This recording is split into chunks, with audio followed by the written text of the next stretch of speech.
మన area.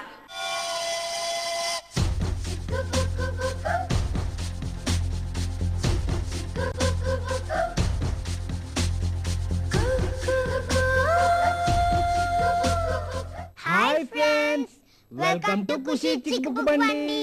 Hi యజ్ఞ, ఎలా ఉన్నావు? నేను బాగున్నాను, నువ్వు ఎలా ఉన్నావు? ఓ, నేను కూడా బాగున్నాను.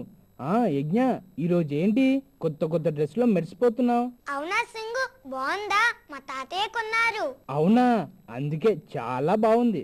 సరే గాని సింగు, ఈరోజు నాకు ఏ విశేషాలు చెప్పబోతున్నావు?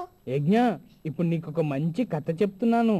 కదా, నేను కథ విని చాలా రోజులైన సింగు. సరే చెప్పు. పూర్వం ఒక రాజ్యంలో శర్వవర్మ అనే ఒక రాజుండేవాడు.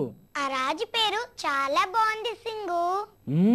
ఆ రాజు చాలా తెలివైనవాడు, బలవంతుడు. ఆ చుట్టుపక్కల గ్రామాల్లో ఉన్న బలవంతులందరినీ ఈ రాజు ఓడించాడు. అవునా, అంత గొప్పవాడు రాజు? ఒకరోజు ఆ రాజు దారి వెంబడ వెళ్తుంటే కొంతమంది కేకలు వినిపించాయి. అవునా, అప్పుడు రాజు ఏం చేశాడు సింగు? ఆ కేకలు ఎక్కడి నుండి వినిపిస్తున్నాయని తెలుసుకోవడం కోసం కొద్దిగా దూరం వెనక్కి వెళ్ళాడు. అక్కడ ఒక పెద్ద గృహ ఉంది. ఆ గృహలో కొంతమంది మనుషులు బందీలై ఉన్నారు. అవునా, వాళ్ళని ఎవరు బంధించారు? అక్కడొక రాక్షసుడున్నాడు, వాడు బంధించాడు. అవునా, అప్పుడు ఈ రాజు ఏం చేశాడు సింగు?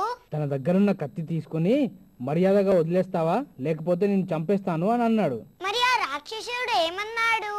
నువ్వేమన్నా చెయ్యి, నేను మాత్రం వాళ్ళని వదలను అన్నాడు. అప్పుడు ఆ రాజు కత్తి తీసి గోడ చుట్టూ తిప్పుతూ మెరుపులు తెప్పించాడు. అవునా, అది చూసి రాక్షసుడు ఏమన్నాడు? ఆ రాజు కత్తికున్న మెరుపులు చూసి ఆ రాక్షసుడు భయపడ్డాడు. భయపడి వాళ్ళందరినీ వదిలేశాడు. భలే చేశాడు కదా రాజు. అవును యజ్ఞ,